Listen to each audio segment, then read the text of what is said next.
All right, so I am so excited. Welcome to Adulting Unafraid. I thought about where we landed last week when we were talking about becoming a homeowner and what you could do with buying a house, staying in it for a year, and then converting it over to a rental. And I just feel really strongly that we just need to go just a little bit deeper on that. And I'm excited because I just feel like if I can nab people when they're in the place in their life that they can kind of live in, I don't know, that commotion or disruption or out of a suitcase. I'm not sure what the right definition of it is, but let me just kind of walk you through what this looks like. So take yourself and you have a pretty decent job and everything's good. You're chilling in your friend's basement, your mom's basement, whatever the case might be. And you're ready to do more. Not quite married or maybe recently married, but just that starting part of your life. Let's assume for our scenario, we don't have children. That's something that we want to, or young children, not quite in school yet. Because I'm very adamant that we have things settled as best you can, right? Settled as best you can when your children are going to have to go to school. Just changing schools, school districts, all that is sometimes a little bit difficult. So if we can kind of create a game plan that you have things settled when kids start school, just kind of sets you up a little bit differently. So let's put this into a real life scenario. You decide you want to buy a house. You're financially ready to buy a house. You have a debt to income ratio position that you're going to be able to buy a house, but it's kind of scary because that's a pretty healthy payment you're looking at. Let's just say we find a house for $400,000. And in this scenario, you're a single person, not quite married yet, or you have a spouse or a person in your life that is content with maybe not having your own space. Okay. So let's take a purchase price of $400,000. We have this 5-bedroom, 3-bath house we're able to find. And let's just say it's a $400,000 purchase price. I have a 3.5% down payment, which is $14,000. I'm not going to get into the down payment assistance and all that. I'm just going to say you have $14,000 that you can put down. And taxes, insurance, all that jazz that goes into it. Let's just say your monthly payment is $3,000. That's like, oh, I don't really want a $3,000 payment, but hear me out. I have 5 bedrooms and I have 3 baths. I'm by myself. I'm going to buy this big old house. And I'm thinking I've got a handful of buddies that are living in their mom's basements or they're renting an apartment by themselves. What if you just grabbed a bunch of bachelors and let them rent out a room? So you take the master suite and the master bathroom. That leaves you 4 bedrooms and 2 other bathrooms. And if that's the case, rent out each one of those bedrooms for $500 and just do the math on that. If you could rent that extra bedroom out for $500, another bedroom, $500, that's $1,000. Your $3,000 house payment just dropped to $2,000. Okay. Now I have 2 more bedrooms. Each one of those bedrooms, maybe they're in the basement. They're not as good. So I'm only going to rent those out for $300 a piece, but I have 2, that's $600. Now my $2,000 payment just dropped to $1,400. How does that payment sound? Yes, $1,400 is still a higher rent payment per se than living in your mom's basement paying $50. But it's just awesome to think, wow, okay, I could buy a house. I could help some of these people out to give them somewhere else to live. Cheap rent for $500 a month gives them the opportunity to be on their own. I think this is a win-win. So kind of mull that over. All right, what if I could find a house for that? The hard part about it is you do have to qualify with that higher payment all on your own. You can't use any of that income that you're going to get from your buddies. But I'm currently helping a guy right now, and that's his intention. He is going to rent out a couple of the rooms in his house to his buddies, and they're going to actually help him make his mortgage payment. And I think by the time he gets done, if I calculated everything right that he was telling me, that he's going to make a $350 house payment. That's it.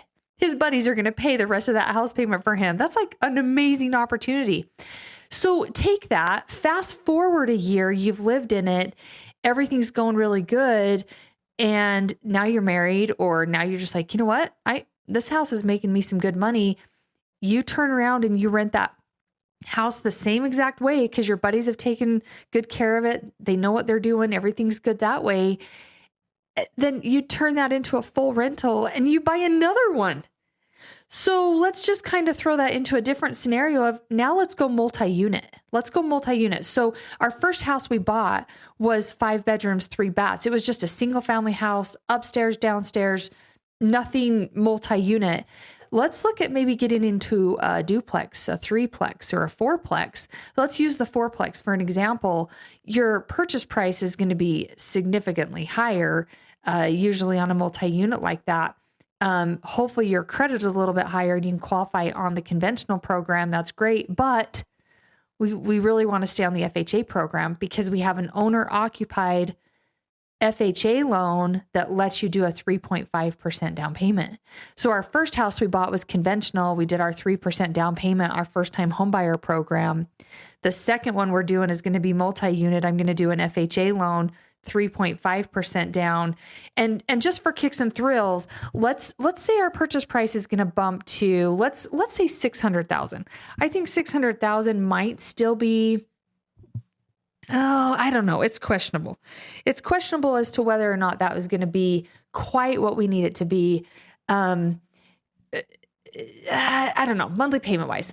So let's just throw in the fact that we find the $600,000 4-plex. We have a 3.5% down payment, which is a big chunk of money. There's no down payment assistance programs for those multi-units as far as I know right now. So you got a good 25 grand you got to have in your bank account. And that's okay. So our monthly payment, let's say, is closer to $4,500. Well, think about it this way. You now have a multi-unit. You have like a little 2-bedroom, 1-bath little apartment per se for whoever to move into. You occupy one of them. You're renting it, the other 3 out for other people. And let's just say your rent for each one of those units is going to be $1,000, which is pretty cheap rent. I'm just trying to keep this easy math for my head. So our monthly payment is $4,500 on this whole building. I have 3 units that I am going to rent out at $1,000 a pop. So $4,500 minus $3,000, your mortgage payment's back at that $1,500. Pretty good gig. And after you've occupied that home for a year, let's just buy another one.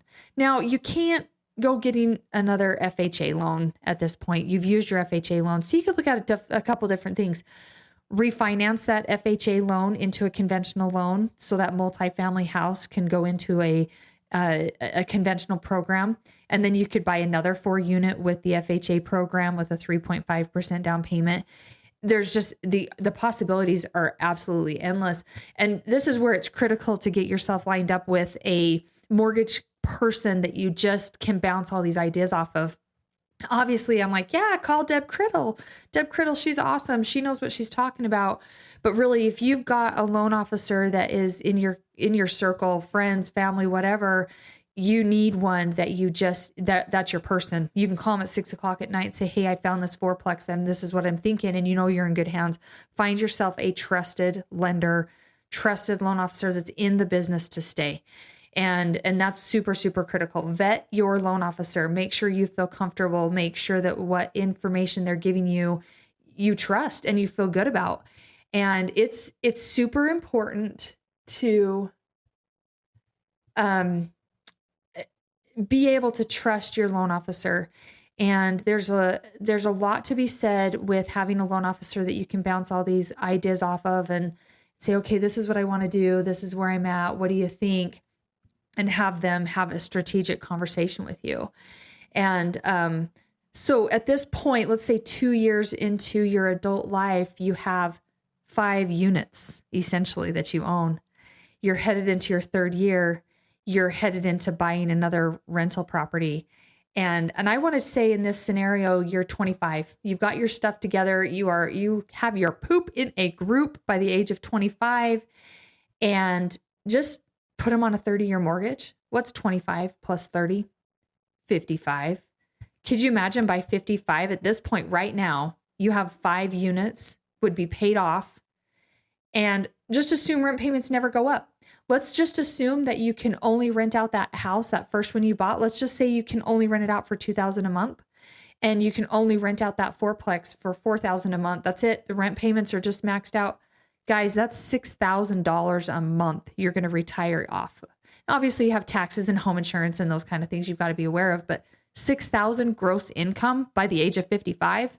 Yeah, I think I'm onto something. So you young whippersnappers out there that are just getting things lined up, I want you to listen to me. Let's get you invested in real estate. Let's be smart. Let's know where we're headed. So in 30 years from the day you finish that last rental property you want to buy, you're financially free. If you start at the age of 25 and by the age of 30, because you had a baby really fast, by the age of 30, you've got your kindergartner and you want to make sure that your children are in their schools, you know where your home's at. This is just going to be where you raise your family. Age 30, add a 30-year mortgage to it. You're 60. You've bought 5 properties. Some of them are multi-unit, right? Because you're going to do one every single year. Multi-unit, single family, all of that. I've got 5 properties. Maybe I went crazy and I bought 1 single family and I bought 4 fourplexes. So I have 17 units by the age of 30 that I'm buying.